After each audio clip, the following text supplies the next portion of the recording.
പല പല ഐഡിയകൾ നോക്കി അതിൻ്റെ അവസാനമാണ് നമ്മുടെ കേരളത്തിലെ ഒരു കാർഷികോൽപ്പന്നമായ കപ്പയും ഏത്തക്കായുടെയും ചിപ്സ് ഒരു ബ്രാൻഡഡ് പ്രോഡക്ട്സ്. നിങ്ങൾക്ക് എല്ലാവർക്കും അറിയാവുന്ന പറഞ്ഞാൽ പൊട്ടറ്റോ ചിപ്സ് ഒരു ബ്രാൻഡഡ് പ്രോഡക്റ്റായിട്ട് ലോകമെങ്ങും ഉണ്ട്.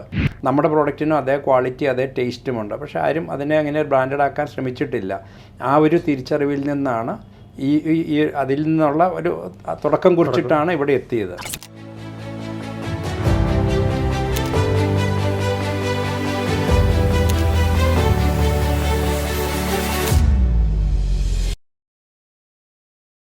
നമസ്കാരം.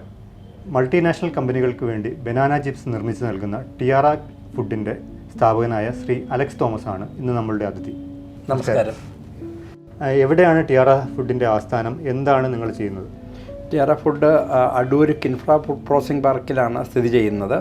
ഞങ്ങൾ ബനാന ചിപ്സും കസാവ ചിപ്സും കപ്പയുടെ ചിപ്സും നിർമ്മിച്ച് നൽകുന്നൊരു കമ്പനിയാണ്. 2012 ഇത് സ്റ്റാർട്ട് ചെയ്തത്. ഞങ്ങൾ ആദ്യം തുടങ്ങിയപ്പോൾ ഞങ്ങളുടെ സ്വന്തം ബ്രാൻഡായ കാപ്പോ ആയിട്ടാണ് ഞങ്ങൾ തുടങ്ങിയത്. കാപ്പോയുടെ കേരളം മുഴുവനും തമിഴ്നാട്ടിലും കർണാടകത്തിൻ്റെയും കുറേ ഭാഗങ്ങളിലും കാപ്പോ ലോഞ്ച് ചെയ്തിരുന്നു. 2020 വരെ കാപ്പോ ബ്രാൻഡ് ഉണ്ടായിരുന്നു. എങ്കിലും കമ്പനി ചില പ്രതിസന്ധികൾ നേരിട്ടതുകൊണ്ട് ഞങ്ങൾ കാപ്പോ നിർത്തി ഇപ്പോൾ മറ്റ് കമ്പനികൾക്ക് വേണ്ടി ബനാന ചിപ്സ് കൂടുതലായിട്ടും കുറച്ച് കസാവ ചിപ്സ് നിർമ്മിച്ച് നൽകുന്ന. എങ്ങനെയാണ് ശരിക്കും ഈ ടിയാറ എന്നുള്ള പേര് വരുന്നത്? ടിയാറ എന്ന വാക്കിൻ്റെ അർത്ഥം സ്പാനിഷിൽ എർത്ത് എന്നുള്ളതാണ്. കാരണം കൃഷിയിൽ നിന്നുള്ള ഉൽപ്പന്നങ്ങൾ പ്രോസസ് ചെയ്യുന്നൊരു കമ്പനി എന്നുള്ള രീതിയിൽ ആണ് ഞങ്ങൾ ടിയാറ എന്നുള്ള വാക്ക് തിരഞ്ഞെടുത്തത്. ചിപ്സ് ഉൽപ്പാദന രംഗത്ത് 10-12 വർഷം മുമ്പ് തന്നെ ഓട്ടോമേഷൻ നടപ്പാക്കിയ ഒരു കമ്പനിയാണ് ടിയാറ. എങ്ങനെയാണ് ആ ഒരു സമയത്ത് വലിയ മെഷീനറികളും അങ്ങനെയുള്ള സംഭവങ്ങളും കൊണ്ടുവന്ന് സാധാരണ മാനുവലായിട്ട് ചെയ്തുകൊണ്ടിരുന്ന സംഭവമാണ് ചിപ്സ് മേക്കിംഗ്. അതിനെ എങ്ങനെയാണ് ഓട്ടോമൈസ് ചെയ്ത്? ഞാൻ ഇതിനു മുമ്പ് വളരെ ബ്രീഫായിട്ടെന്ന് പറയാം, ഇതിനു മുമ്പ് നെപ്റ്റ്യൂൺ റെഡിമിക്സ് കോൺക്രീറ്റ് കമ്പനിയിലായിരുന്നു. കമ്പനി തുടങ്ങിയത് ഞാനാണ്. ആ കമ്പനിയിൽ വേറൊരു നാഷണൽ കമ്പനി ഞങ്ങളെ ഏറ്റെടുത്തതിന് ശേഷം ഒരു പ്രൊഫഷണലായിട്ട് അവിടെ കണ്ടിന്യൂ ചെയ്യുകയായിരുന്നു. ആ സമയത്താണ് പലരും എന്നോട് പറഞ്ഞു, അലക്സ് നിങ്ങളൊരു സംരംഭകൻ അല്ലെ സംരംഭകത്വം ഉള്ള ഒരാളാണ്, നിങ്ങൾക്ക് ഒരു പ്രൊഫഷണലായിട്ട് കണ്ടിന്യൂ ചെയ്യുന്നതിനേക്കാളും കുറച്ചുകൂടെ നല്ലത് നിങ്ങൾക്ക് സ്വന്തമായിട്ട് എന്തെങ്കിലും ചെയ്യാൻ പറ്റുമല്ലോ എന്നിങ്ങനെ പലരും എന്നെ ഇങ്ങനെ പ്രോത്സാഹിപ്പിച്ചു. അപ്പോൾ പല ഐഡിയകൾ നോക്കി അതിൻ്റെ അവസാനമാണ് നമ്മുടെ കേരളത്തിലെ ഒരു കാർഷികോൽപ്പന്നമായ കപ്പയും ഏത്തക്കായുടെയും ചിപ്സ് ഒരു ബ്രാൻഡഡ് പ്രോഡക്ട്സ്. നിങ്ങൾക്ക് എല്ലാവർക്കും അറിയാവുന്ന പറഞ്ഞാൽ പൊട്ടറ്റോ ചിപ്സ് ഒരു ബ്രാൻഡഡ് പ്രോഡക്റ്റായിട്ട് ലോകമെങ്ങും ഉണ്ട്. നമ്മുടെ പ്രോഡക്റ്റിനും അതേ ക്വാളിറ്റി അതേ ടേസ്റ്റുമുണ്ട്. പക്ഷേ ആരും അതിനെ അങ്ങനെ ബ്രാൻഡഡ് ആക്കാൻ ശ്രമിച്ചിട്ടില്ല. ആ ഒരു തിരിച്ചറിവിൽ നിന്നാണ് അതിൽ നിന്നുള്ള ഒരു തുടക്കം കുറിച്ചിട്ടാണ് ഇവിടെ എത്തിയത്. എങ്ങനെയാണ് ഇതിനകത്ത് നേരത്തെ പറഞ്ഞല്ലോ, അതായത് ചിപ്സ് എന്ന് പറഞ്ഞാൽ ആൾക്കാർ മറ്റേ കയ്യിൽ വെച്ചിട്ട് ഉരച്ച് ഉൽപ്പാദിപ്പിച്ചുകൊണ്ടിരുന്നൊരു ചിപ്സ് മേക്കിംഗ് എങ്ങനെയാണ് നമ്മൾ ഓട്ടോമൈസ് ചെയ്തത്? എനിക്കൊന്ന് തുടക്കത്തിൽ തന്നെ ഫോറിൻ മെഷീനറീസൊക്കെ കൊണ്ടുവന്നിട്ടുണ്ടായിരുന്നു അല്ലേ?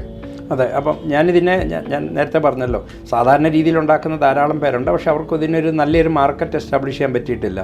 പലപ്പോഴും ഞാൻ ശ്രദ്ധിച്ചിട്ടുള്ള നോർത്ത് ഇന്ത്യയിലൊക്കെയുള്ള ആൾക്കാർക്കൊക്കെ ഈ ചിപ്സ് വളരെ താല്പര്യമാണ്. പലരും ഇവിടെ വരുമ്പോൾ ചിപ്സ് മേടിച്ചുകൊണ്ട് പോകുന്നത് കാണാനുള്ള അവസരം ഉണ്ടായിട്ടുണ്ട്.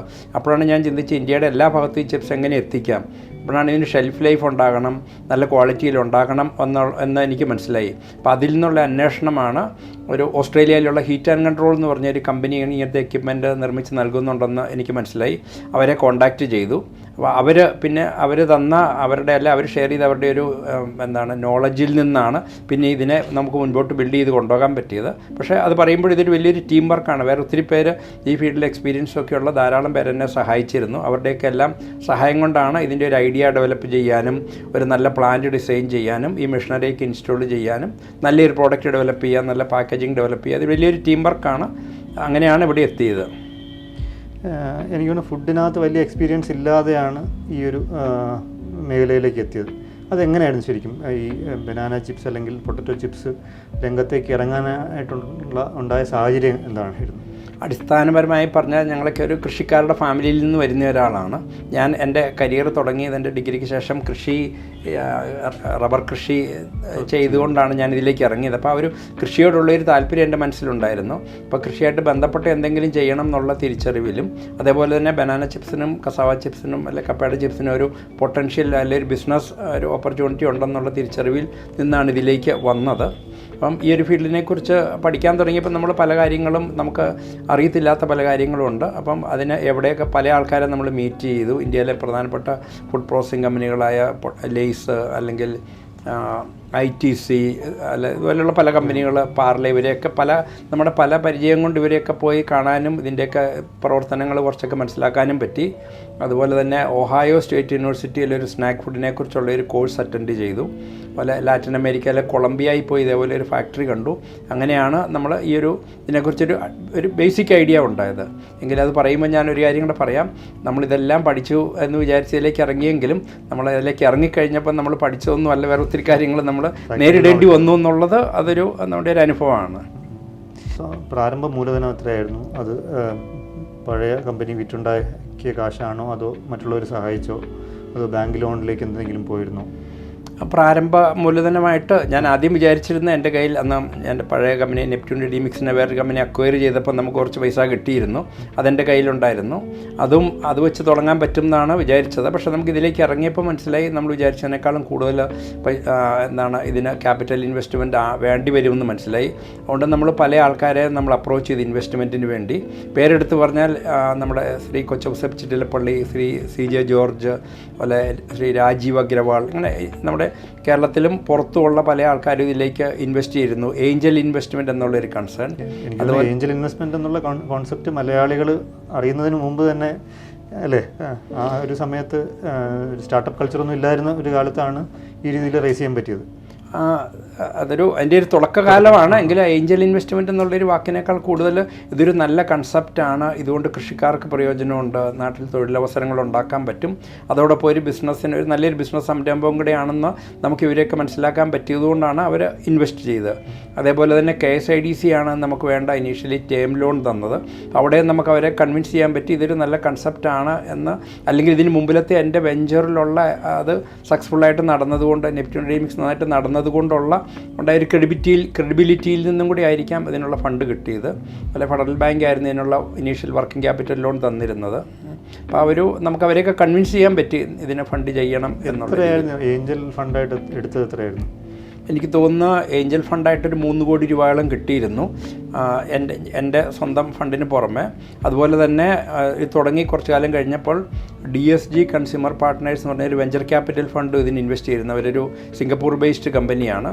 അപ്പം നമ്മളൊരു വ്യത്യസ്തമായ ചിപ്സ് ഉണ്ടാക്കുന്നു, അതിനൊരു പൊട്ടൻഷ്യൽ ഉണ്ട് എന്ന് തിരിച്ചറിഞ്ഞതിൽ നിന്നാണ് അവർ ഇൻവെസ്റ്റ് ചെയ്തത്. അന്ന് $1 മില്യൺ അവർ ഇൻവെസ്റ്റ് ചെയ്തത് 2014. 10 വർഷം മുമ്പ് അല്ലേ? 10 വർഷം മുമ്പ്. ഏതൊക്കെ കമ്പനികൾക്ക് വേണ്ടിയിട്ടാണ് ഇപ്പോൾ എനിക്ക് ക്യാപ്പോ എന്നുള്ള സ്വന്തം ബ്രാൻഡിലാണ് തുടങ്ങിയതെങ്കിലും പിന്നീട് മറ്റ് കമ്പനികൾക്ക് വേണ്ടി, മൾട്ടിനാഷണൽ കമ്പനികൾക്ക് വേണ്ടി ഉൾപ്പെടെ ചിപ്സ് നിർമ്മിച്ച് കൊടുക്കാൻ തുടങ്ങിയിട്ടുണ്ടായിരുന്നു? ഏതൊക്കെ കമ്പനികൾക്ക് വേണ്ടിയിട്ടാണ് ചിപ്സ് നിർമ്മിക്കുന്നുണ്ടായിരുന്നത്? ഞങ്ങൾ തുടങ്ങിയത് കെല്ലോഗ്സിന് വേണ്ടി ബനാന ചിപ്സ്. അവർക്ക് ബനാന ചിപ്സ് വിൽക്കാൻ വേണ്ടിയല്ല, അവരുടെ ഒരു റിയൽ ബനാന എന്ന് പറഞ്ഞൊരു കോൺഫ്ലേക്സിൻ്റെ ഒരു ഇൻഗ്രീഡിയൻ്റ് ആയിട്ട് ബനാന ചിപ്സ് അവർക്ക് നിർമ്മിച്ച് നൽകിക്കൊണ്ടാണ് ഞങ്ങളിത് സ്റ്റാർട്ട് ചെയ്തത്. അതിനുശേഷം പല കമ്പനികൾ വന്നു. നമ്മുടെ പ്ലിങ് എന്ന് പറഞ്ഞൊരു കമ്പനി കുറച്ച് കാലം ഉണ്ടായിരുന്നു. പിന്നെ അതുപോലെ Paper Boat, Chai Point, Big Basket, അങ്ങനെ ഇന്ത്യയിലെ പല ഫുഡ് കമ്പനികൾക്ക് വേണ്ടി നമ്മൾ കൊടുത്തിരുന്നു. എങ്കിലും നമ്മുടെ കമ്പനിയിൽ നിന്ന് തന്നെ വളർന്നു വന്ന ബിയോണ്ട് സ്നാക്ക് എന്ന് പറഞ്ഞ കമ്പനിയാണ് ഞങ്ങളുടെ ഇന്നത്തെ ഏറ്റവും ഒരു മേജർ കസ്റ്റമർ. അവരൊരു മെൻറ്ററിങ്, ഒരു ഫുഡ് പ്രോസസ്സിങ്ങിൽ എന്തെങ്കിലും ചെയ്യണം എന്നുള്ളൊരു താല്പര്യത്തോടുകൂടി ഞങ്ങളുടെ അടുത്ത് വന്നതാണ്. എങ്കിലും നമ്മുടെ ബനാന ചിപ്സിന് ഞങ്ങൾ തിരിച്ചറിഞ്ഞില്ല ഇതിന് ഇത്രയും പൊട്ടൻഷ്യൽ ഉണ്ടെന്ന്. പക്ഷേ അദ്ദേഹം അത് തിരിച്ചറിയുകയും അദ്ദേഹം ഒരു നല്ലൊരു ബ്രാൻഡായിട്ട് ബിൽഡ് ചെയ്യുകയും ചെയ്തു. അവരാണ് മെയിൻ കസ്റ്റമർ. പിന്നെ ഇപ്പോൾ അതിന് പുറമെ റിലയൻസ് ഉണ്ട്, ഫ്ലിപ്കാർട്ട് ഉണ്ട്, ടാറ്റ ട്രെൻഡ് ഹൈപ്പർ സൂപ്പർ മാർക്കറ്റുണ്ട്. ഇതിന് പുറമെ ഇപ്പോൾ നമ്മൾ വിപ്രോ, ITC, യുണീബിക് ബിസ്ക്കറ്റ്, ഇങ്ങനെയുള്ള പല കമ്പനികൾക്കും, ഇത് ഞാൻ പേര് പറയാത്ത വേറെ പല കമ്പനികളുണ്ട്. എങ്കിലും പ്രധാന കമ്പനികളുടെ പേര് മാത്രമാണ് പറഞ്ഞത്. 2012 ക്യാപ്പോ എന്നുള്ള ബ്രാൻഡിൽ നമ്മൾ ചിപ്സ് വിപണിയിൽ ഇറക്കിയത്. അന്ന് ലൂസായിട്ടുള്ള ചിപ്സും തൂക്കി കൊടുക്കുന്നതൊക്കെ ആയിരുന്നു വിപണിയിലുണ്ടായിരുന്നത്. അന്ന് എങ്ങനെയാണ് ഒരു ബ്രാൻഡഡ് ചിപ്സിനെ മാർക്കറ്റ് അക്സെപ്റ്റ് ചെയ്തത്? പക്ഷേ ബാക്കി ബനാന ചിപ്സ് നോക്കിക്കഴിഞ്ഞാൽ ഈ പറഞ്ഞതുപോലെയൊക്കെ ആയിരുന്നെങ്കിലും നമ്മുടെ ലേസ് പോലത്തെ ഒരു കമ്പനി മാർക്കറ്റിലുണ്ടായിരുന്നതുകൊണ്ട് അങ്ങനെ ഒരു മോഡൽ നമുക്ക് ഓൾറെഡി തന്നെ മാർക്കറ്റിലുണ്ടായിരുന്നു. ഞങ്ങൾ ആ ഒരു മോഡലാണ് ഫോളോ ചെയ്തത്. 5 രൂപയുടെ പാക്കറ്റായിട്ടാണ് കടകളിലെല്ലാം മാലയായിട്ട് തൂക്കിയിടുന്ന ഒരു രീതിയായിരുന്നു. അപ്പോൾ ആ പ്രോഡക്റ്റിന് ടേസ്റ്റൊക്കെ ഉണ്ടായിരുന്നതുകൊണ്ട് മാർക്കറ്റിലൊരു നല്ല അക്സെപ്റ്റൻസ് ഒക്കെ കിട്ടി. പക്ഷെ നമുക്കതിൽ നിന്ന് ലാഭം ഉണ്ടായില്ല, അത് വേറൊരു കാര്യം. പക്ഷേ മാർക്കറ്റിലൊരു അക്സെപ്റ്റൻസ് ഉണ്ടായി. ബനാന അന്ന് ഞങ്ങൾ ലോഞ്ച് ചെയ്ത് ബനാനോ എന്നുള്ളൊരു ബ്രാൻഡ് നെയിമിൽ ഫ്ലേവേഡ് ചിപ്സ് ആയിട്ടാണ്. അപ്പോൾ ഒരു പരിധിവരെ ഇതിൻ്റെ ഒരു സിമിലർ പ്രോഡക്റ്റ് ആയിട്ടാണ് ഞങ്ങൾ അന്നും ലോഞ്ച് ചെയ്തിരുന്നത്. നമ്മുടെ ഈ ട്രഡീഷണൽ മാർക്കറ്റ് അല്ലെങ്കിൽ ആ ഒരു രീതിയിലേക്ക് നമ്മളൊരിക്കലും നമ്മൾ പോയില്ല. 2 ബ്രാൻഡുകളുണ്ടായിരുന്നു. ക്യാപ്പോ എന്നുള്ള പേരിൽ പൊട്ടറ്റോ ചിപ്സും അല്ല, കപ്പയുടെ ചിപ്സും ബനാനോ എന്നുള്ള പേര് ബനാന ചിപ്സും. മാർക്കറ്റ് ഏത്, അതായത് നല്ല കാലത്ത് എത്ര സെയിൽസ് വരെ മന്ത്ലി പോയിട്ടുണ്ടായിരുന്നു? ഞങ്ങൾക്ക് 2014 നമ്മുടെ ഏറ്റവും ഒരു പീക്ക് സെയിൽ എന്ന് പറയാം. എന്നാൽ നമുക്ക് ഒരു ഈ 5 രൂപ പാക്കറ്റ് വെച്ച് 1 കോടി രൂപയുടെ വരെ സെയിൽ മന്ത്ലി ഉണ്ടായിരുന്നു. കേരളത്തിൽ മാത്രമായിരുന്നു സെയിൽസ് ഉണ്ടായിരുന്നു അതോ ഔട്ട്സൈഡ് കേരള ഉണ്ടായിരുന്നു? കേരളവും തമിഴ്നാടിൻ്റെയും കർണാടകത്തിൻ്റെയും കുറേ ഭാഗങ്ങളിൽ, കർണാടകത്തിൽ ബാംഗ്ലൂർ, മംഗലാപുരം, മൈസൂർ ഉണ്ടായിരുന്നു. തമിഴ്നാടിൻ്റെ കോയമ്പത്തൂർ, മധുര, അങ്ങനെയുള്ള ട്രിച്ചി, കന്യാകുമാരി, ഇവിടെയൊക്കെ നമുക്ക് സെയിൽസ് ടീമും ഡിസ്ട്രിബ്യൂഷനും എല്ലാം ഉണ്ടായിരുന്നു. ആ ഒരു നിലയിൽ നിന്ന് എന്ത് പ്രശ്നം കൊണ്ടാണ് പ്രതിസന്ധികൾ ശരിക്കും തുടങ്ങിയത്? ശരിക്കും പറഞ്ഞാൽ ഒരു 2-3 കാര്യങ്ങൾ നമ്മുടെയും കുറച്ചൊരു അറിവില്ലായ്മ ഉണ്ടെന്ന് വേണമെങ്കിൽ പറയാം. ഏറ്റവും പ്രധാനം, ഞങ്ങൾ വെഞ്ചർ ക്യാപിറ്റൽ ഫണ്ട് റേസ് ചെയ്ത് 2014. സാധാരണ രീതിയിൽ വെഞ്ചർ ക്യാപിറ്റൽ ഫണ്ട് റേസ് ചെയ്താൽ നമ്മൾ ആ ഫണ്ട് ഉള്ളപ്പോൾ തന്നെ അടുത്ത റൗണ്ട് ഫണ്ട് റേസ് ചെയ്യണം. ഞങ്ങൾ അടുത്ത റൗണ്ട് ഫണ്ട് റേസ് ചെയ്യാൻ ശ്രമിച്ചത് ഈ ഫണ്ട് തീർന്നതിന് ശേഷമാണ്. അപ്പോഴത്തേക്കും നമുക്ക് ഫണ്ട് കിട്ടാൻ ബുദ്ധിമുട്ടായി തുടങ്ങി. എന്നാൽ ആ ഒരു സമയത്താണ് മാഗി നിരോധനം വന്നത്. മാഗിയും നമ്മുടെ പ്രോഡക്റ്റും നേരെ ബന്ധമൊന്നുമില്ല. പക്ഷേ ഈ ഫ്ലേവേഡ് അല്ലെങ്കിൽ സീസണിങ് ഉപയോഗിച്ചിട്ടുള്ള പ്രോഡക്റ്റ് എന്നുള്ള ഇതിനൊക്കെ എന്തോ പ്രോബ്ലം ഉണ്ട് എന്നുള്ള രീതിയിലൊരു പ്രചാരം വന്നപ്പം ഇതിൻ്റെയൊക്കെ സെയിൽ നിന്നുപോയി. അത് ആ സമയത്ത് ഓൾറെഡി തന്നെ ഞങ്ങളുടെ ഫണ്ടൊക്കെ തീരുന്ന സമയത്ത് ഇങ്ങനെ ഒരു ഇത് വന്നത് ഞങ്ങളെ നന്നായിട്ട് ഇമ്പാക്റ്റ് ചെയ്തു. അതിനേക്കാൾ ഏറ്റവും പ്രധാനമായിട്ടുണ്ടായത് 5 രൂപയുടെ പാക്കറ്റ്, ഓരോ പാക്കറ്റ് വയ്ക്കുമ്പോഴും ഞങ്ങൾക്ക് 50 പൈസ നഷ്ടമായിരുന്നു. കൂടുതൽ പാക്കറ്റ് വിറ്റപ്പോൾ നമുക്ക് കൂടുതൽ നഷ്ടമാണ് ഉണ്ടായത്. അതാണ് നമ്മളൊരു പ്രതിസന്ധിയിലേക്ക് നയിച്ചത്. പക്ഷേ നമ്മുടെ ഒരു പ്രതീക്ഷ എന്താണ്, വീണ്ടും ഫണ്ട് റേസ് ചെയ്ത് കൂടുതൽ സെയിൽസ് കൊണ്ടുവരാൻ, പ്രോഫിറ്റബിൾ ആകാൻ പറ്റും. കാരണം കൺസ്യൂമർ അക്സെപ്റ്റൻസ് ഉണ്ട്. അപ്പോൾ അതാണ്. പിന്നെ നമ്മളെ സഹായിക്കാൻ പലരും ഉണ്ടായിരുന്നതുകൊണ്ട് നമുക്ക് കമ്പനി ആ സമയത്തും നമുക്ക് മുൻപോട്ട് കൊണ്ടുപോകാൻ പറ്റി. പ്രതിസന്ധിയിൽ നിന്ന് എങ്ങനെയാണ്, അതായത് ഫണ്ട് റേസ് ചെയ്യാൻ ശ്രമിച്ചിരുന്നോ, അല്ലെങ്കിൽ എന്താണ് ഫണ്ട് റേസ് ചെയ്യാനുണ്ടായിരുന്ന ബുദ്ധിമുട്ട് എന്താണ്? അതായത് പണം തീർന്നു പോയപ്പോഴോ അല്ലെങ്കിൽ ഗ്രോത്തിനനുസരിച്ചുള്ള ഫണ്ട് റേസ് ചെയ്യാൻ പറ്റാത്തത് എന്തുകൊണ്ടായിരുന്നു? 2ാം റൗണ്ട് ഫണ്ട് റേസ് ചെയ്യാൻ പറ്റാതെ പോയി. തീർച്ചയായിട്ടും ഞങ്ങൾ ഓൾറെഡി തന്നെ കമ്പനി ചെറിയ രീതിയിലൊരു പ്രതിസന്ധിയിലേക്ക് വന്നിരുന്നു. അതിന് പുറമെ ഈ മാഗിയുടെ ഇഷ്യൂ വന്നപ്പം ഫുഡ് പ്രോസസ്സിംഗ് ഇൻഡസ്ട്രിയിലൊക്കെ ഇൻവെസ്റ്റ് ചെയ്യുന്നത് നല്ലൊരു കാര്യമല്ല എന്നുള്ള രീതിയിൽ ഇനീഷ്യലി അങ്ങനെയൊക്കെ ഒരു ചിന്ത ഇൻവെസ്റ്റേഴ്സിൻ്റെ ഇടയിലൊക്കെ വന്നിരുന്നു. അതൊക്കെ ആ 2015-16 പീരീഡിൽ നമ്മളെ ഫണ്ട് റേസ് ചെയ്യാൻ, ഫണ്ട് കിട്ടാത്തതിൻ്റെ കാരണങ്ങളായിട്ട് വേണമെങ്കിൽ പറയാം. അതിനുശേഷമാണ് നമ്മൾ, പക്ഷേ കൂടുതൽ എന്താണ്, പ്രതിസന്ധി വന്നു കഴിയുമ്പോൾ പിന്നെ നമുക്ക് ഫണ്ട് റേസ് ചെയ്യാൻ എളുപ്പവുമല്ല. ഈ ഒരു സമയത്താണോ കോൺട്രാക്ട് മാനുഫാക്ചറിങ്ങിലേക്ക് പോയത്, അതോ തുടക്കത്തിൽ തന്നെ നമ്മൾ കോൺട്രാക്ട് മാനുഫാക്ചറിങ്ങിൽ ഉണ്ടായിരുന്നോ? അല്ല, ശരിക്കും കോൺട്രാക്ട് മാനുഫാക്ചറിങ്ങിലേക്ക് പോയി എന്ന് ഞാൻ പറയുന്നില്ല. കോൺട്രാക്ട് മാനുഫാക്ചറിങ് ഞങ്ങളിലേക്ക് വരികയാണ് ചെയ്തത്. കെല്ലോഗ്സ് ആണ് ഞങ്ങളെ ആദ്യമായിട്ട് കോൺട്രാക്ട് മാനുഫാക്ചറിങ്ങിൽ നമ്മളെ അപ്രോച്ച് ചെയ്തത്. അവരൊരു റിയൽ ബനാന എന്ന് പറഞ്ഞൊരു കോൺഫ്ലെക്സ് ലോഞ്ച് ചെയ്യുന്ന സമയത്ത് ബനാന ചിപ്സ് ഉണ്ടാക്കുന്ന ഏറ്റവും നല്ല കമ്പനി എങ്ങനെയാണ്, ഏത് കമ്പനിയാണെന്ന് അന്വേഷിച്ച് അവർ ഞങ്ങളിലേക്ക് വന്നതാണ്. ശരിക്കും പറഞ്ഞാൽ അത് അവർക്ക് വേണ്ടി ഉണ്ടാക്കി കൊടുക്കായിരുന്നു, അതോ ഒരു ഇൻഗ്രീഡിയൻറ്റ് മാത്രമായിരുന്നു? അല്ല, ഞങ്ങൾ ബനാന ചിപ്സാണ് സപ്ലൈ ചെയ്യുന്നത്. അത് അവർക്കൊരു ഇൻഗ്രീഡിയൻ്റ് ആയിരുന്നു. അവരത് പാക്ക് ചെയ്ത് ചിപ്സായിട്ട് വിൽക്കുകയല്ലായിരുന്നു, അവരുടെ ഒരു ഇൻഗ്രീഡിയൻ്റ് ആയിരുന്നു. ഒരു പരിധി വരെ പറഞ്ഞാൽ അതും ഞങ്ങളുടെ ഒരു കുഴപ്പമാണെന്ന് ഞാൻ പറയും. കാരണം ഞങ്ങൾ ആ സമയത്ത് കോൺട്രാക്ട് മാനുഫാക്ചറിങ് ഓപ്പർച്യൂണിറ്റീസ് നമ്മൾ അങ്ങോട്ട് പോയി അന്വേഷിച്ച് കണ്ടുപിടിക്കേണ്ടതായിരുന്നു. പക്ഷേ ആ സമയത്തും നമ്മളെ ബ്രാൻഡ് എങ്ങനെയെങ്കിലും ഫണ്ട് റേസ് ചെയ്ത് പ്രൊമോട്ട് ചെയ്യാനാണ് ശ്രമിച്ചത്. പക്ഷേ ഓരോരോ കമ്പനികൾ ഞങ്ങളെ ഇങ്ങോട്ട് തേടി വന്നു. ഫ്ലിങ് എന്ന് പറഞ്ഞൊരു കമ്പനി വന്നു, പേപ്പർ ബോട്ട് വന്നു, ചായ് പോയിൻ്റ് വന്നു, ബിഗ് ബാസ്ക്കറ്റ് വന്നു. ഈ ഒരു ഫെസിലിറ്റി, ഇത്തരം നല്ലൊരു ബനാന ചിപ്സ് ഉണ്ടാക്കുന്ന ഫെസിലിറ്റി, അല്ലെ കപ്പയുടെ ചിപ്സ് ഉണ്ടാക്കുന്ന ഒരു ഫെസിലിറ്റി ഉണ്ടായിരുന്നതാണ് നമുക്ക് ഏറ്റവും വലിയൊരു അഡ്വാൻറ്റേജ് ആയത്. പിന്നെ ഈ പ്രതിസന്ധിയിലും ഒക്കെ ഞങ്ങൾ ഈ പ്ലാന്റ് വളരെ നന്നായിട്ട്, അതിന് ഞാൻ ഏറ്റവും നന്ദി പറയും ഞങ്ങളുടെ സഹപ്രവർത്തകർക്കാണ്. കാരണം ശമ്പളമൊക്കെ വളരെ ഡിലേഡ് ആയിട്ടായിരുന്നെങ്കിൽ അവരൊക്കെ നമ്മുടെ കൂട്ടത്തിൽ നിന്നു. അത് നമ്മൾ നിലനിൽക്കാനുണ്ടായ ഏറ്റവും പ്രധാന കാരണമെന്ന് പറയാം. കിംഫ്രയുടെ അടൂരിലെ കിംഫ്ര പാർക്കിലായിരുന്നു നമ്മളുടെ പ്ലാന്റ് അല്ലേ? അതെ അതെ. അതായത് എത്ര ജീവനക്കാർ വരെ ഉണ്ടായിരുന്നു? ഇപ്പോൾ എത്ര പേരുണ്ട് നമുക്ക്? ഞങ്ങൾക്ക് നേരത്തെ ഏറ്റവും നല്ല സമയത്ത് 2014-15 പീരീഡിൽ സെയിൽസ് ടീം ഉൾപ്പെടെ 100ഓളം ആൾക്കാരുണ്ടായിരുന്നു. ഇപ്പം സെയിൽസ് ടീമില്ല, 150ഓളം ആൾക്കാരുണ്ട്. ഇന്ന് നമ്മൾ 3 ഷിഫ്റ്റും ഫാക്ടറി വർക്ക് ചെയ്യുന്നുണ്ട്. നമ്മുടെ ചുറ്റുമുള്ള നമ്മുടെ ഇതിൽ 90% പേരും ഏകദേശം ഒരു 10-15 കിലോമീറ്റർ ചുറ്റളവിലുള്ള ആൾക്കാരാണ്. സ്ത്രീകളാണ് എൻ്റെ സഹപ്രവർത്തകരിൽ കൂടുതലും ആൾക്കാരും. നമ്മളെങ്ങനെയാണ് ഈ കപ്പയും ഏത്തക്കയൊക്കെ സംഭരിക്കുന്നത്? എങ്ങനെയാണ് നമ്മൾ കർഷകരിൽ നിന്ന് നേരിട്ട് സംഭരിക്കുകയാണോ, അതോ മാർക്കറ്റിനെയാണ് ആശ്രയിക്കുന്നത്? ഞങ്ങൾ തുടങ്ങിയ സമയത്ത് ഞങ്ങൾ കപ്പ കൂടുതലും കർഷകരിൽ നിന്ന് തന്നെ സംഭരിക്കുകയായിരുന്നു. കാരണം ഇങ്ങനെയുള്ള ഒരു കമ്പനി ഉണ്ടെന്ന് അറിഞ്ഞുകൊണ്ട് കർഷകർ ഞങ്ങളെ സമീപിക്കുകയും അവരുടെ പ്രോഡക്റ്റ് നമ്മൾ ലാബിൽ ടെസ്റ്റ് ചെയ്ത് നമുക്ക് പറ്റുന്നതാണോ എന്ന് മനസ്സിലാക്കിയിട്ട് ഞങ്ങൾ അതിൽ പറ്റാവുന്ന അത് ഞങ്ങൾ എടുത്തിരുന്നു. പക്ഷേ ഇപ്പം നമ്മൾ ഇപ്പോൾ പ്രൊഡക്ഷൻ കൂടിയത് കൊണ്ട് നമുക്ക് ആ കർഷകരിൽ നിന്ന് സംഭരിച്ച് മാത്രം നമുക്ക് മുമ്പോട്ട് പോകാൻ പറ്റുകയില്ല. അപ്പം നമ്മൾ ഏജൻറ്റുമാരുടെ സഹായത്തോടു കൂടി ആണിപ്പോൾ നമ്മൾ സംഭരിക്കുന്നത്. കാരണം ഞങ്ങൾക്ക് ഓരോ ദിവസം ഏകദേശം ഒരു 22-23 ടൺ ഏത്തക്കായുടെ അല്ല കപ്പയുടെ ആവശ്യമുണ്ട് ഒരു ദിവസത്തെ പ്രോസസ്സിങ്ങിന്. പിന്നീട് എനിക്ക് തോന്നുന്നു ഈ ഒരു പീക്ക് സമയത്ത് നിന്ന് പ്രതിസന്ധിയിലേക്ക് പോയി, പിന്നീട് ഇൻസോൾവൻസിയിലേക്ക് പോലും പോയി. അതെനിക്ക് തോന്നുന്നു നമ്മൾ നേരിട്ട് അതിനുവേണ്ടി അപേക്ഷിച്ചാണെന്ന് തോന്നുന്നു അല്ലേ? അതിൻ്റെ ഒരു പ്രോസസ്സ് എങ്ങനെയായിരുന്നു? അത് ആരെങ്കിലും ഏറ്റെടുക്കാൻ വന്നോ? പിന്നീട് എങ്ങനെയാണ് ഈ ഇൻസോൾവൻസി പ്രോസസ്സിൽ നിന്ന് നമ്മൾ തിരിച്ച് കയറിയത് എങ്ങനെയായിരുന്നു? ഞങ്ങൾ ശരിക്കും പറഞ്ഞാൽ ഓരോ സ്റ്റേജിൽ നമ്മൾ ഇത്തരം ബുദ്ധിമുട്ടുകൾ പോയ സമയത്തും ഞങ്ങൾ ഒരിക്കലും ഈ കമ്പനി ഇട്ടിട്ട് ഒരിടത്തും ഓടിപ്പോകാൻ ശ്രമിച്ചില്ല.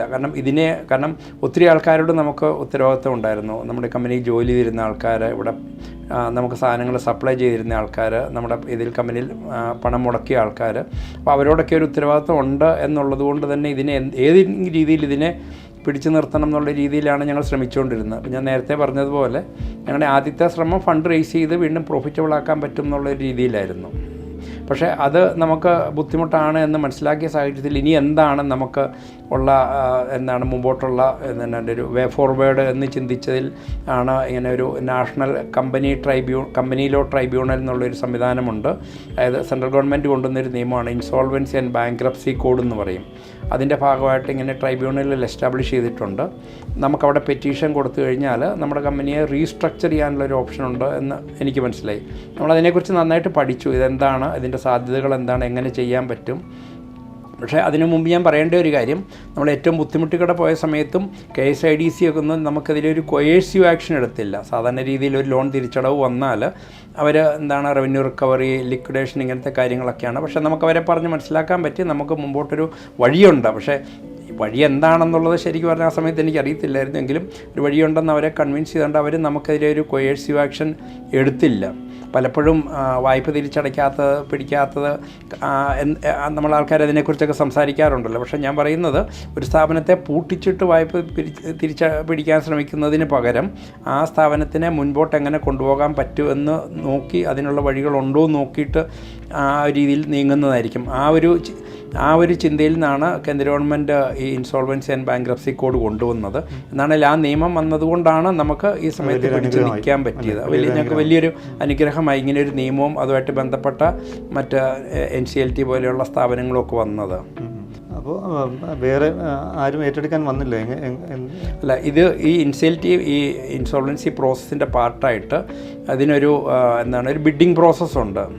ആ ബിഡിങ് പ്രോസസ്സ് നടന്ന ആക്ച്വലി കോവിഡിൻ്റെ സമയത്താണ്. ഞാൻ തന്നെ നമ്മൾ പല ആൾക്കാരോടും പറഞ്ഞതല്ല, നിങ്ങൾക്ക് ഇങ്ങനെയൊരു കമ്പനിയുണ്ട്, നിങ്ങൾക്ക് ഏറ്റെടുക്കാം, നല്ലൊരു കമ്പനിയാണ്, ഒരിക്കലും പൂട്ടിയിട്ടിട്ടില്ല, പ്രൊഡക്ഷൻ നടക്കുന്നതാണ്, നിങ്ങൾക്ക് നാളെ തൊട്ട് പ്രൊഡക്ഷൻ കൂട്ടിക്കൊണ്ട് പോകേണ്ട അവസരം ഉണ്ടെന്ന് പറഞ്ഞെങ്കിലും ആരും കൺവിൻസ്ഡ് ആയില്ല. അത് ഒരു പരിധിവരെ നമുക്കൊരു ഗുണമായി എന്ന് ഞാൻ പറയാം. ആരും ഇതിനൊരു റെസൊല്യൂഷൻ പ്ലാൻ കൊടുക്കാതിരുന്ന സാഹചര്യത്തിൽ ഞാൻ തന്നെയാണ് റെസൊല്യൂഷൻ പ്ലാൻ കൊടുത്തത്. ശരിക്കും ഇത് കൊടുക്കുമ്പം ഞാൻ കൊടുത്ത റെസൊല്യൂഷൻ പ്ലാൻ, അതായത് നമ്മുടെ ബാക്കി കടമുള്ള ആൾക്കാർക്കെല്ലാം കൂടെ ഇത്ര രൂപ, KSIDCക്ക് ഇത്ര രൂപ എന്നുള്ള രീതിയിലായിരുന്നു. ആ സമയത്ത് അതെനിക്ക് ചിന്തിക്കാൻ പറ്റാത്ത ഒരു എമൗണ്ടാണ് ഞാൻ കൊടുത്തത്. കമ്പനി എങ്ങനെ മുമ്പോട്ട് പോകുമെന്ന് എനിക്കറിയത്തില്ല, എങ്കിലും എൻ്റെ ഒരു കോൺഫിഡൻസ് ആയിരുന്നു, അല്ലെങ്കിൽ എന്നെ ഒത്തിരി ആൾക്കാർ സഹായിക്കാനുണ്ട് എന്നുള്ളൊരു തിരിച്ചറിവും ആ ഒരു കോൺഫിഡൻസുമാണ് ഇതിനെ മുമ്പോട്ട് പോകാനുള്ളൊരു ധൈര്യം തന്നത്. അപ്പം അന്ന് അങ്ങനെ റെസൊല്യൂഷൻ പ്ലാൻ കൊടുത്തു. NCLT അത് അപ്രൂവ് ചെയ്തു. കമ്പനി തിരിച്ച് നമ്മുടെ കയ്യിലേക്ക് വന്നു. അപ്പോൾ ആ കമ്പനി ഇതിലേക്ക് വന്നു. ആ സമയത്ത് തന്നെ സംഭവിച്ച വേറൊരു കാര്യമാണ്, കോവിഡ് സമയത്ത് സ്നാക്ക് ഫുഡിൻ്റെ ഡിമാൻഡ് വളരെയധികം വർദ്ധിച്ചു. എല്ലാവരും വീട്ടിലിരിക്കുന്ന ജോലി ചെയ്യുകയും പഠിക്കുകയൊക്കെ ചെയ്യുന്ന സാഹചര്യത്തിൽ അതിൻ്റെ ഒരു ആ ഡിമാൻഡിൻ്റെ ഒരു ഭാഗം ബനാന ചിപ്സിലേക്കും വന്നു. അതാണ് നമ്മളെ ശരിക്കും പറഞ്ഞാൽ കമ്പനി തിരിച്ച് കയറി വരാനായിട്ട് നമ്മളെ സഹായിച്ചത്. അത് പ്രതിസന്ധികളൊരു അനുഗ്രഹമായി മാറിയെന്ന് വേണമെങ്കിൽ പറയാമല്ലേ? അത് തീർച്ചയായിട്ടും. കോവിഡ് കൊണ്ട് ബുദ്ധിമുട്ടുള്ള ഒത്തിരി ആൾക്കാരുണ്ട്. അപ്പം ഞാനിത് പറയുന്നത് ശരിയല്ല, എങ്കിലും കോവിഡ് കൊണ്ട് അതിൻ്റെ ഒരു ബെനിഫിഷ്യറിയാണ് നമ്മൾ. ഇപ്പോൾ ഇപ്പോൾ ഭയങ്കരമായിട്ടുള്ള ക്രൈസിസിൽ കൂടെയാണ് കടന്നു പോയത്. അപ്പോൾ ഏതെങ്കിലും ഒരു സമയത്ത് ഇതൊന്നും വേണ്ടിയിരുന്നില്ല, എന്തെങ്കിലും ഇപ്പോൾ നല്ലൊരു ജോലി ഉണ്ടായിരുന്നു, അതായത് സ്വന്തമായി പടുത്തുയർത്ത കമ്പനി വിറ്റിട്ട് അതിനകത്ത് നല്ല ശമ്പളത്തിൽ ജോലി ചെയ്തുകൊണ്ടിരുന്നു, അങ്ങനെ എന്തെങ്കിലും ജോലിയായിട്ട് നിന്നാൽ മതിയെന്ന് എപ്പോഴെങ്കിലും തോന്നിയിട്ടുണ്ടോ? കിടന്നുറങ്ങാൻ എന്തെങ്കിലും ബുദ്ധിമുട്ടുണ്ടായിട്ടുണ്ടോ? തോന്നിയിട്ടില്ല എന്ന് ഞാൻ പറഞ്ഞത് ശരിയല്ല. 2010 എനിക്ക് വലിയൊരു സാലറിയും ബാങ്കിൽ നല്ലൊരു എമൗണ്ട് ബാക്കിയുണ്ടായിരുന്നു. എങ്കിലും പക്ഷേ ഞാൻ തുടങ്ങിയത് എന്താണ്, അത് വേറെ ആരും പറഞ്ഞിട്ടല്ല, എൻ്റെ സ്വന്തം തീരുമാനപ്രകാരം തുടങ്ങിയതാണ്. അല്ലെങ്കിൽ എനിക്കൊരു നല്ല ലക്ഷ്യത്തോടു കൂടിയാണ് ഞാൻ തുടങ്ങിയത്. ഏത് ബുദ്ധിമുട്ടിക്കൂടെ പോകുമ്പോഴും ഞാൻ വിചാരിച്ചിരുന്ന ഒരു കാര്യമുണ്ട്, നല്ല ലക്ഷ്യത്തോടു കൂടിയാണ് ഞാൻ തുടങ്ങിയത്. അതുകൊണ്ട് തന്നെ മറ്റാൾക്കാരുടെ സഹായം ചോദിക്കാനോ മേടിക്കാനോ എനിക്കൊരിക്കലും മടിയുണ്ടായില്ല. അപ്പം ഒത്തിരി പേരെന്നെ സഹായിക്കാനൊക്കെ ഉള്ളപ്പം തീർച്ചയായിട്ടും ഞാനിത് ഇട്ടിട്ട് പോകുക എന്ന് പറഞ്ഞാൽ ഞാൻ അവരോടും എന്നോടും ചെയ്യുന്ന ഒരു തെറ്റാണ്. അതുകൊണ്ട് ഞാൻ ഒരിക്കലും ഇത് ഇട്ടിട്ട് പോകുന്നതിനെക്കുറിച്ച് ഒരിക്കലും ചിന്തിച്ചിട്ടില്ല. പക്ഷേ ഇത് തുടങ്ങാതിരുന്നെങ്കിൽ എന്ത് സംഭവിക്കുമായിരുന്നു ചിലപ്പം നമ്മളൊരു ചിന്തിച്ചിട്ടുണ്ട്. അതില്ലാന്ന് ഞാൻ ഒരിക്കലും പറയുകയല്ല. ഇപ്പോൾ പഴയൊരു നിലയിലേക്ക് ടിയറ ഫുഡ് എത്തിയോ, കോൺട്രാക്ട് മാനുഫാക്ചറിങ്ങിലേക്ക് നമ്മൾ വീണ്ടും സജീവമായിട്ട് ഇറങ്ങി. സ്വന്തം ബ്രാൻഡ് ഇപ്പം നിലവിലുണ്ടോ, അതോ എപ്പം റീലോഞ്ച് ചെയ്യും? ഞങ്ങൾ നേരത്തെ ഉണ്ടായിരുന്ന ഒരു സ്ഥിതിയേക്കാളൊക്കെ വളരെ മെച്ചപ്പെട്ട സ്ഥിതിയിലാണ് ഇപ്പോൾ ഉള്ളത്. തീർച്ചയായിട്ടും കോൺട്രാക്ട് മാനുഫാക്ചറിങ് ആണ് നമ്മളെ സഹായിച്ചത്. എങ്കിലും ഞങ്ങൾക്കറിയാം നമ്മുടെ ബ്രാൻഡ് കാപ്പോയ്ക്ക് കേരളത്തിലൊരു നല്ലൊരു അത്യാവശ്യം ഒരു ഇമേജ് ഉണ്ട്. അതിന് പുറമെ ഞങ്ങളുണ്ടാക്കുന്ന പ്രോഡക്റ്റ് നമുക്കറിയാം വേറെ ആർക്കും ഉണ്ടാക്കാൻ പറ്റാത്ത ഏറ്റവും നല്ല ക്വാളിറ്റി, ഏറ്റവും നല്ല ടേസ്റ്റ് ഉള്ളതും ഏറ്റവും നല്ല ഹൈജീനിക് ആയിട്ടുള്ള പ്രോഡക്റ്റ് നമുക്ക് ഉണ്ടാക്കാനുള്ള ഒരു കഴിവ് ഈ കമ്പനിക്കുണ്ട്. അപ്പോൾ തീർച്ചയായിട്ടും നമ്മുടെ ബ്രാൻഡ് ലോഞ്ച് ചെയ്യുക എന്നുള്ളതാണ് എൻ്റെ ഒരു നമ്മൾ ചെയ്യേണ്ട ഒരു കാര്യം. ഞങ്ങളത് ചെയ്യുന്നതിനെക്കുറിച്ച് വിചാരിക്കുന്നുണ്ട്. പക്ഷേ കുറച്ചുകൂടെ കാര്യങ്ങളൊന്ന് സ്റ്റേബിളായിട്ട് ചെയ്യാമെന്നാണ് വിചാരിക്കുന്നത്. ഇതേ ബ്രാൻഡ് തന്നെ റീലോഞ്ച് ചെയ്യുമായിരിക്കും അല്ലേ? അതെ, കാപ്പോ ബ്രാൻഡ് തന്നെ റീലോഞ്ച് ചെയ്യും. കപ്പയുടെ ചിപ്സ് ആണെങ്കിലും ഏത്തക്കയുടെ ചിപ്സ് ആണെങ്കിലും ഒരേ ബ്രാൻഡിൽ തന്നെയായിരിക്കും. അപ്പോൾ എന്തായാലും ടിയറ ഫുഡ് ശ്രീ അലക്സ് തോമസിൻ്റെ ആദ്യ സംരംഭമല്ല. ഇതിനു മുമ്പ് ഒരു സംരംഭം ഉണ്ടായിരുന്നു. അതിൻ്റെ ചെറിയ സൂചനകൾ നമ്മളുടെ ഇൻ്റർവ്യൂവിനകത്ത് നിന്ന് തന്നെ മനസ്സിലാക്കി. ആ വിശേഷങ്ങൾ നമുക്ക് അടുത്ത ഭാഗത്തിൽ കാണാം.